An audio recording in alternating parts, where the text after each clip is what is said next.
အခုချိန်ဖြစ်ပေါ်နေတဲ့ပြည်ပခါတွေကအမေရိကန်နဲ့အီရန်နိုင်ငံနဲ့ဆိုပေမဲ့ကမ္ဘာတစ်ခုလုံးကိုဂိုင်းလောက်နိုင်တဲ့အထိအရေးပါတဲ့စစ်ပွဲတစ်ခုပါအမေရိကန်မှာကမ္ဘာအင်အားကြီးဆုံးစစ်တပ်ရှိနေပြီးတော့မှအီရန်မှာကမ္ဘာရေးပါဆုံးရေလက်ကြားတစ်ခုရှိနေတာပါအီရန်ကဒီရေလက်ကြားကိုအချိန်ကြာကြီးပိတ်ပစ်လိုက်ရင်ကမ္ဘာကြီးဘယ်လိုဖြစ်သွားနိုင်ကြလဲနောက်ပြီးကုန်သွယ်ရေးလမ်းကြောင်းမှာဒီရေလက်ကြားတွေတူးမြောင်းတွေ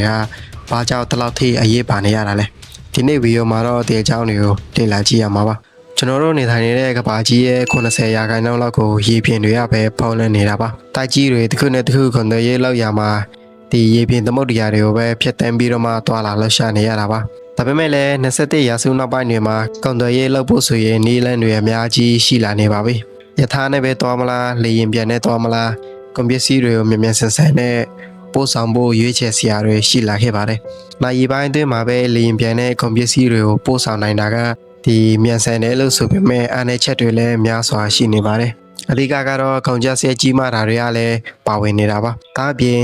်ကြီးမားတဲ့ပစ္စည်းတွေလေးတန်းတဲ့ကုန်ပစ္စည်းတွေပို့ဆောင်ဖို့ဆိုရင်တင်ပေါ်ကပဲပို့ပြီးအဆင်ပြေနေတာမျိုးဖြစ်နေတာပါ။ဒါကြောင့်လည်းကုန်သွယ်ရေးလုပ်တဲ့နေရာမှာ21ရာစုဆိုပေမဲ့80ရာခိုင်နှုန်းလောက်ကိုအရင်ကတည်းကရှိပြီးသားတင်ပေါ်ရေလမ်းကြောင်းတွေကိုပဲဆက်ပြီးအသုံးပြုနေကြရတာပါ။ကမ္ဘာသမုဒ္ဒရာတစ်လျှောက်ဖြတ်တန်းသွားလာနေတဲ့ကုန်တင်သင်္ဘောရေအတွက်က9000ကျော်ရှိတယ်လို့ဖော်ပြထားကြပါတယ်။ဒါကကုန်သွယ်ရေးလမ်းကြောင်းမှာရေကြောင်းကအဓိကပါဝင်နေတဲ့ဆိုတာတိတိတတ်တာထင်ရှားနေတာပါ။ဒီပုံကိုကြည့်လိုက်ရင်ရွှေရနေတဲ့တင်ပေါ်တွေရဲ့လမ်းကြောင်းတွေကိုမြင်တွေ့ရမှာပါ။ဒါကကမ္ဘာစီးပွားရေးရဲ့အသက်သွေးကြောလို့လည်းပြောလို့ရပါတယ်။ဒီကွန်ပျူတာတွေပို့ဆောင်တဲ့နေရာမှာသမုဒ္ဒရာတွေဖြတ်တန်းသွားတဲ့နေရာမှာလည်းအခက်အခဲတွေရှိနေပြန်ပါတယ်။အရင်ကဆိုတက်ကြီးတွေကိုပတ်ပြီးတော့မှကွန်ပျူတာတွေပို့ရတာတွေပင်လယ်ရေလှိုင်းကျဲတဲ့နေရာမျိုးတွေမှာဆိုရင်ကွန်ပျူတာပျက်စီးတာတွေထိခိုက်တာတွေလည်းရှိလာခဲ့ပါတယ်။ဒါကြောင့်လည်းလူတွေကပုံမနီးစက်တဲ့လမ်းကြောင်းပို့ပြီးအဆင်ပြေတဲ့လမ်းကြောင်းတွေကိုရှာဖွေရင်းနဲ့သူမြောင်းတွေစားပြီးအသုံးပြုလာခဲ့ပါတယ်။သူမြောင်းတွေရေလက်ကြားတွေအရေးပါလာတဲ့မျှနိုင်ငံကြီးတွေကဒီနေရာကိုထိန်းချုပ်ဖို့အသက်အထန်ကြိုးပမ်းလာခဲ့ပါတယ်။ကမ္ဘာပေါ်မှာအရေးပါပြီးအခုချိန်ထိအသုံးဝင်နေတဲ့သူမြောင်းတွေရေလက်ကြားတွေများစွာရှိနေပါတယ်။အထင်ရှားဆုံးကတော့ပနာမာသူမြောင်းစုအသူမြောင်းမလာကာရေလက်ကြားဟော်မုတ်ရေလက်ကြားတွေတခြားအရေးပါတဲ့လမ်းကြောင်းတွေလည်းရှိနေပါတယ်။တကယ်လို့များဒီလမ်းကြောင်းတွေကတခုအပိုက်ခံရမယ်ဆိုရင်ကမ္ဘာစီးပွားရေးအတွက်အတော်လေးစိုးရံရတဲ့အခြေအနေတစ်ခုပါဒီနေ့ကအပိုင်းတင်နေနဲ့အခုပြဿနာဖြစ်နေတဲ့ဟော်မုတ်ရေလက်ကြားရဲ့အရေးပါပုံကိုပြောပြပေးပါမှာပါဟော်မုတ်ရေလက်ကြားဆိုတာအလုံးသိကြတဲ့အတိုင်းအရှိလေပိုင်းဒေသကရေနံစီတင်ပို့ဖို့အရေးပါတဲ့နေရာတစ်ခုပါပါရှန်ပင်လယ်ကွေ့နဲ့အိုမန်ပင်လယ်ကွေ့ကြားမှာရှိနေပါတယ်ဒီရေလက်ကြားကိုအခြေခံပြီးအရှိလေပိုင်းဒေသကနိုင်ငံရှိနိုင်ငံကအဓိကကုန်သွယ်ရေးတွေလုပ်နေတာပါအီရန်အီရတ်ကူဝိတ်ဆော်ဒီအာရေဗျ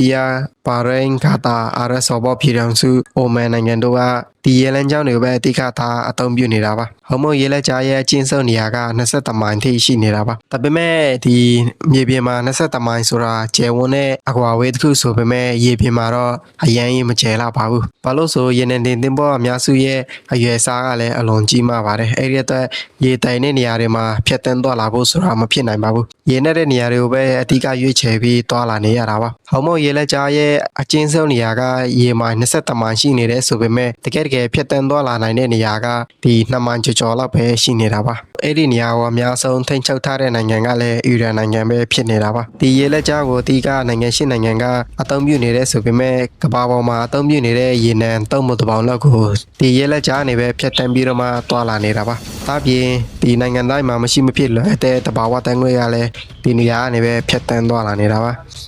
ါဒီရေလက်ကြားကထွက်တဲ့ရေနံနဲ့တဘာဝတန်ခွေကိုအများဆုံးဝယ်ယူတဲ့နိုင်ငံကလည်းအာရှတိုက်ကနိုင်ငံတွေပဲဖြစ်နေပြန်ပါတယ်။ဒါကြောင့်လည်းအခုချိန်အာရှတိုက်နိုင်ငံတွေမှာစီစိတ်သက်တဲ့ပြဿနာတွေနဲ့အကြီးအကျယ်ရင်ဆိုင်နေရတာပါ။ဒီနေရာမှာအီရန်ကရေလက်ကြားကိုအကြာကြီးထိန်းချုပ်ပြီးပိတ်ထားခဲ့မယ်ဆိုရင်ဘယ်နိုင်ငံတွေအများဆုံးထိခိုက်နိုင်တယ်လဲ။အခုချိန်မှာအရှိတောင်အာရှနိုင်ငံတွေကအခက်အခဲဆုံးလို့ပြောရမှာပါ။ဖွံ့ဖြိုးဆဲနိုင်ငံတွေဖြစ်တဲ့အရှိတောင်အာရှနိုင်ငံတွေမှာအရန်ရေနံတွေကိုအများပြားမထိန်းချုပ်ထားနိုင်သေးပါဘူး။ရေနံကိုအတိကအသုံးပြုပြီးစီးပွားရေးအင်အားကြီးနိုင်ငံတွေဖြစ်တဲ့တရုတ်အိန္ဒိယဂျပန်ကိုရီးယားတွေမှာဆိုရင်ပြဿနာတွေစီစိတ်တက်တဲ့ပြဿနာတွေကြုံနေရတယ်ဆိုပေမဲ့တရုတ်နဲ့အိန္ဒိယကအခုချိန်မှာဟော်မုတ်ရေလက်ကြားကိုဖြတ်တန်းခွင့်ရနေပါပြီအီရန်နဲ့ပေါင်းတဲ့နိုင်ငံတွေဆိုရင်ဒီဟော်မုတ်ရေလက်ကြားကိုဖြတ်တန်းခွင့်ပေးနေတာပါဒါပြင်နိုင်ငံတစ်ခုဖြစ်တဲ့ပါကစ္စတန်နိုင်ငံကလည်းဒီဟော်မုတ်ရေလက်ကြားကိုဖြတ်တန်းခွင့်ရနေပါတယ်ဂျပန်နဲ့တောင်ကိုရီးယားနိုင်ငံမှာတော့ရေနံစိတ်တက်တဲ့ပြဿနာနဲ့အခုချိန်မှာရင်ဆိုင်နေရတာပါဂျပန်ကအခုချိန်မှာဒီရေနံစိတ်တက်တဲ့ပြဿနာကိုရင်ဆိုင်ဖို့သူတို့ရဲ့အရန်ရေနံတွေကိုထုတ်သုံးလာနေရပါပြီ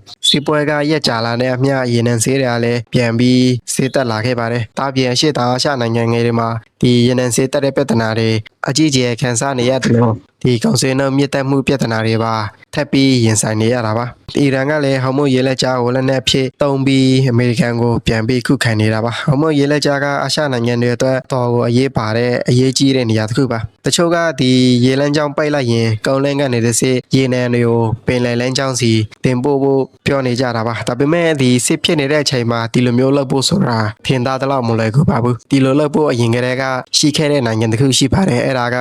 Saudi Arabia နိုင်ငံမှာ Saudi Arabia နိုင်ငံကပင်လယ်နီနဲ့လည်းထိစပ်တယ်လို့ဟော်မုန်းရေလက်ကြားနဲ့လည်းထိစပ်နေတဲ့နိုင်ငံတစ်ခုပါ။သူတို့ရေနံတွေကိုပင်လယ်နီကနေထုတ်ဖို့ဒီပိုက်တွေနဲ့တွယ်တန်းပြီးတော့မှတင်ပေါ်တွေတင်တဲ့ပုံစံမျိုးအသုံးပြုနေတာပါ။ဒါပေမဲ့ပိုက်တွေတွယ်တန်းတဲ့နေရာမှာလည်းရေနံပမာဏအနေငယ်ကိုဒါတင်ပို့နိုင်နေတာပါ။အရင်ကြီးများပြားတဲ့ပမာဏလောက်မတင်ပို့နိုင်နေပါဘူး။အမေရိကန်အီရန်စစ်ရက်ကြာလာတဲ့အမျှဒီအရှိတောင်အာရှနိုင်ငံတွေမှာဆိုရင်တိတိတတ်တာရေနံရဲ့ဖိအားကိုခံနေရတာပါ။ဒီနေ့ဗီဒီယိုကတလားပါပဲအဆုံးထိကြည့်ရှုပေးတဲ့လူအားလုံးကျေးဇူးတင်ပါတယ်။နောက်ဗီဒီယိုမှာအရေးပါတဲ့မလကာရေးလက်ကြားအကြောင်းကိုတင်ဆက်ပေးပါမှာပါ။